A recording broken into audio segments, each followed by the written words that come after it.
प्राणी मुझे स्थूल दृष्टि से देखे तो मैं शून्य हूं, और सूक्ष्म दृष्टि से देखे तो दीर्घाकार हूं। मैं ओंकार हूं। गुरु गर्ग भी जब मैना से पार्वती के भावी पति के लिए शिव का नाम बताते हैं तो वे चिंतित हो जाती हैं। हिमालय राज उन्हें आश्वासन देते हैं, पर पार्वती प्रसन्न होती है। बार बार समाधि भंग होने से शिव नंदी को साथ लेकर कैलाश का त्याग करते हैं।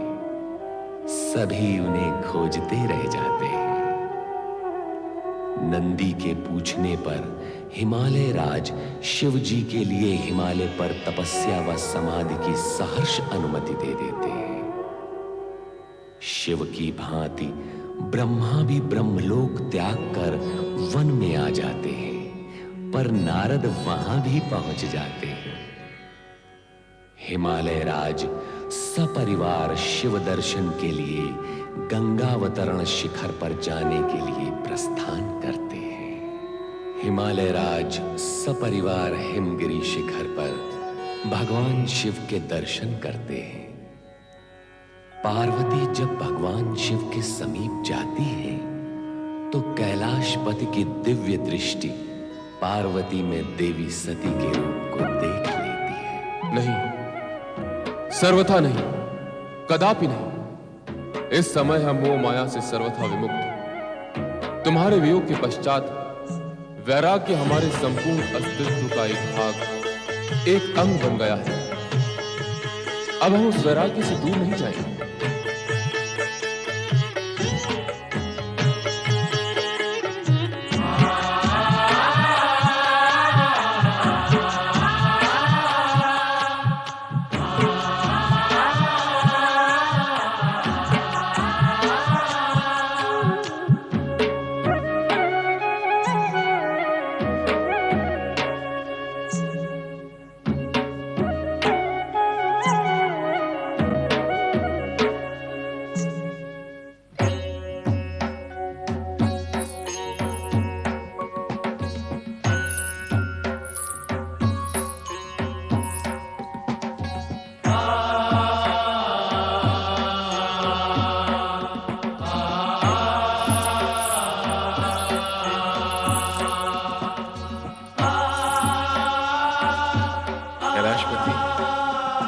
आपने हमारा आतिथ्य स्वीकार किया, यह हमारे लिए सौभाग्य की बात है। कृपा करके हमें आदेश दें कि हम आपकी सेवा सुविधा के लिए क्या कर सकते हैं। हिमालय राज, हम कैलाश त्याग कर एकांत की खोज में यहां आए हैं। हमें एकांत चाहिए, सेवा सुविधा नहीं। आपसे हमारा विशेष अनुरोध है कि इस ओर किसी को भी आने की अनुमति न दी जाए। जैसा आप चाहेंगे कैलाशपति, वैसा ही होगा। किंतु आपकी सेवा करने और आपके लिए सुविधा जुटाने से आप हमें वंचित न करें। आप हमारे अतिथि हैं और अतिथि की सेवा करना हमारा कर्तव्य है। आपकी सेवा से हमारे एकांत में बाधा पड़ेगी। ऐसी स्थिति में हमें स्थान त्याग कर किसी अन्य स्थान पर जाना होगा। नहीं कैलाशपति, हम अपने अतिथि को अप्रसन्न कदापि नहीं कर सकते।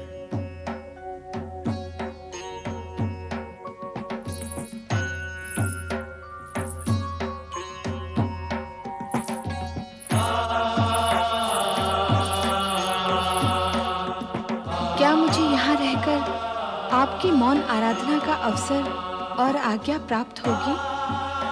मैं आपकी एकांत साधना में किसी प्रकार की बाधा नहीं पहुँचाऊंगी। नहीं, हमें यहाँ किसी की भी उपस्थिति स्वीकार नहीं है। किंतु मेरी उपस्थिति से आपको तनिक भी कष्ट नहीं होगा।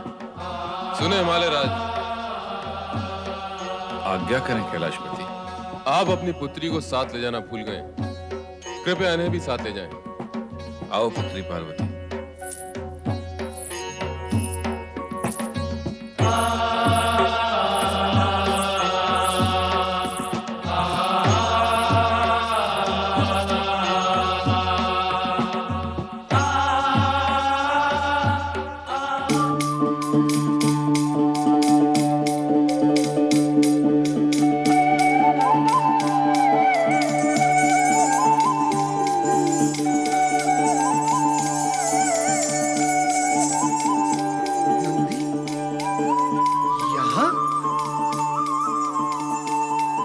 यदि नंदी यहाँ है तो नंदीश्वर भी अवश्य यही होंगे।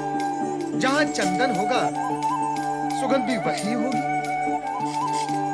तो भगवान शिव कैलाश से अदृश्य होकर यहां प्रवास कर रहे हैं। वैसे ब्रह्मदेव हो या महादेव, नारद की दृष्टि से दूर कैसे जा सकते हैं?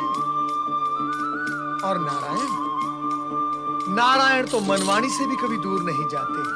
नारायण नारायण नारायण नारायण। देवऋषि, आप यहाँ पर कैसे? क्यों नंदी, हमसे बचकर भाग रहे हो? मैं नहीं देवऋषि, वो तो भोलेनाथ। नंदी, तुम हो या तुम्हारे भोलेनाथ, नारद की दृष्टि से दूर नहीं जा सकते। अच्छा नंदी, हमें ये बताओ कि तुम और भोलेनाथ कैलाश से अदृश्य क्यों हो गए? ये तो भोलेनाथ ही जाने। नारायण नारायण, तुम भी तो कुछ जानते होगे नंदी। कहीं ऐसा तो नहीं कि वैराग प्रकट करने वाले भगवान भोलेनाथ के मन में अब अनुराग जाग गया हो और इसी कारणवश पार्वती का सामीप्य पाने हेतु वो यहाँ आ गए हो? ये सब मुझे कैसे ज्ञात होगा देवऋषि? तो फिर मैं पूछकर ज्ञात कर लेता हूँ ना।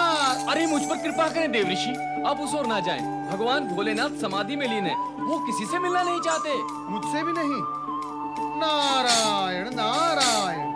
अरे नंदी, मैं उनका परम भक्त हूँ। भगवान भोलेनाथ मेरी वाणी सुने बिना नहीं रह सकते और मैं उनके दर्शन किए बिना, मुझे जाने दो। पर देवऋषि, जो करता रहेगा पर वो शीघ्र जाएगा मर। मुझे जाने दो। नारायण नारायण।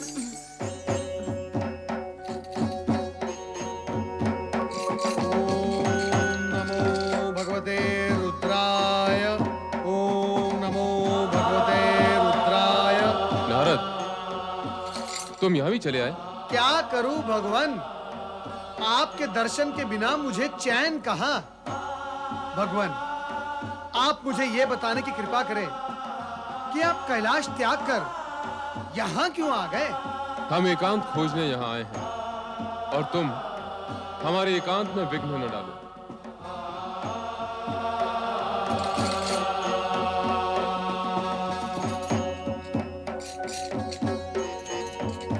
नारायण नारायण। जा रहे हैं देवऋषि? हाँ नंदी, जब नारद का वश नहीं चला तो अन्य कोई यहाँ कर भी क्या सकता है? कुछ समय पूर्व हिमालय राज परिवार सहित यहाँ आए थे।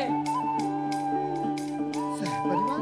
हाँ, हिमालय राज के साथ उनकी पत्नी मैना रानी, उनका पुत्र मैनाक तथा उनकी पुत्री पार्वती भी थी। अच्छा, पार्वती भी आई थी? वे सब निराश होकर लौट गए। भगवान भोलेनाथ ने जो आपसे कहा वही उन लोगों से भी कहा था कि हमें एकांत चाहिए। लगता है अब वो समय समीप आ गया है। कैसा समय देवऋषि? नंदी, शक्ति ने जिस उद्देश्य से पार्वती के रूप में जन्म लिया है उसके पूर्ण होने का समय समीप आ गया है। भगवान भोलेनाथ कितने ही प्रयत्न कर ले किंतु शक्ति को विलग नहीं रख सकते। शक्ति शिवजी के समीप आएगी, अवश्य आएगी, शीघ्र ही आएगी।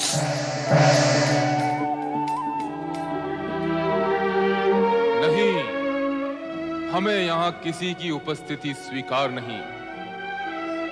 हिमालय राज, आप अपनी पुत्री को साथ ले जाना भूल गए हैं।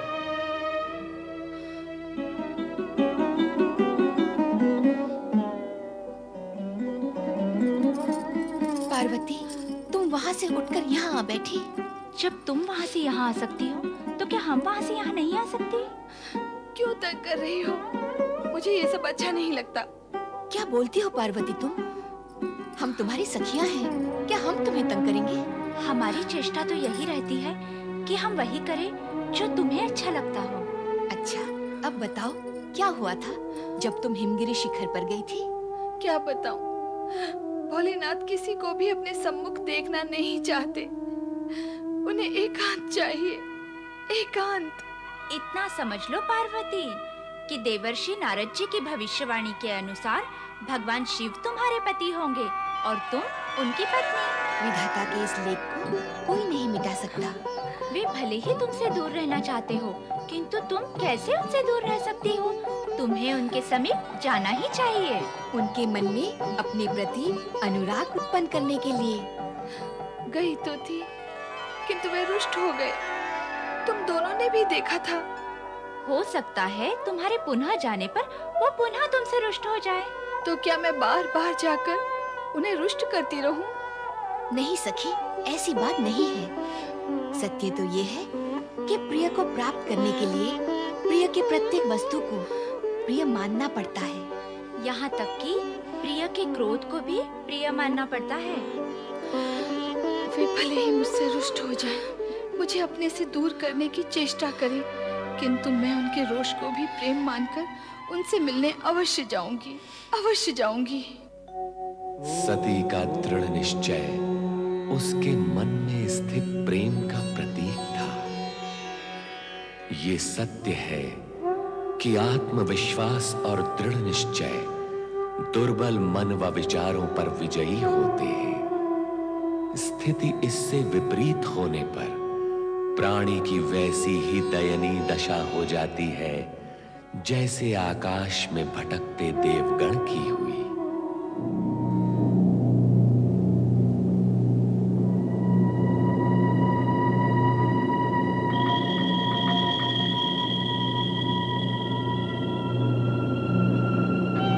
देवराज जी, सुना है भगवान शिव कैलाश से अज्ञातवास के लिए चले गए। और यदि शिव शंकर इसी प्रकार अज्ञातवास में रहे तो हमारी क्या दशा होगी?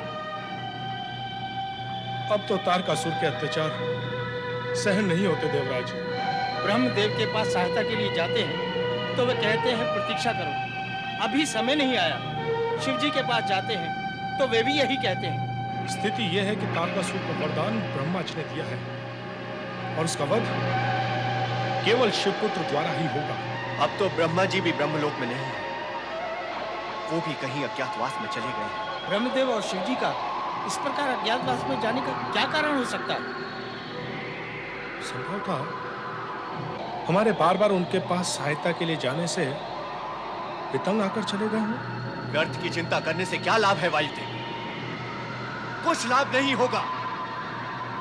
हमें सिर्फ ये विचार करना है कि इस वर्तमान कष्टमय जीवन से कैसे मुक्ति पाई जाए। देवराज, जब तक तारकासुर जीवित है हम इस कष्टमय जीवन से मुक्ति नहीं पा सकते। हमारी मुक्ति के लिए तारकासुर का वध आवश्यक है देवराज। जिस दिन तारकासुर मारा जाएगा स्वर्ग का सिंहासन रिक्त होगा और हमारे देवराज पुनः सिंहासन पर बैठेंगे, तभी हम सुखी होंगे। देवराज, शीघ्र ही ऐसा उपाय करें जिससे तारकासुर और उसके साथी राक्षस मारे जाएं और हम सब तारे जाएं।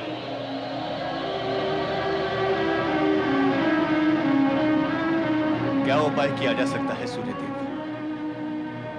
ब्रह्मदेव और महादेव से मिलने की दूर दूर तक कोई संभावना नहीं। पता नहीं ब्रह्मदेव क्यों इन राक्षसों को ऐसे ऐसे वरदान दे डालते हैं जो हमें ही कष्टों के कूप में डाल देते हैं। अनेक बार ऐसा हुआ है। जब भी ब्रह्मदेव ने किसी राक्षस को वरदान दिया है, उसने देवताओं पर अत्याचार अवश्य किया है। मेरा विचार है कि हमें ब्रह्मदेव का स्मरण कर उनसे प्रार्थना करनी चाहिए कि वे शीघ्र ही तारकासुर के वध की व्यवस्था करें। अरे दुष्टों, हमारे स्वामी के विरुद्ध षड्यंत्र रच रहे हो। तुम उनका वध करना चाहते हो, इससे पहले कि हम तुम्हारा वध कर देंगे। ले चलो इन्हें, ले चलो तारकासुर के पास।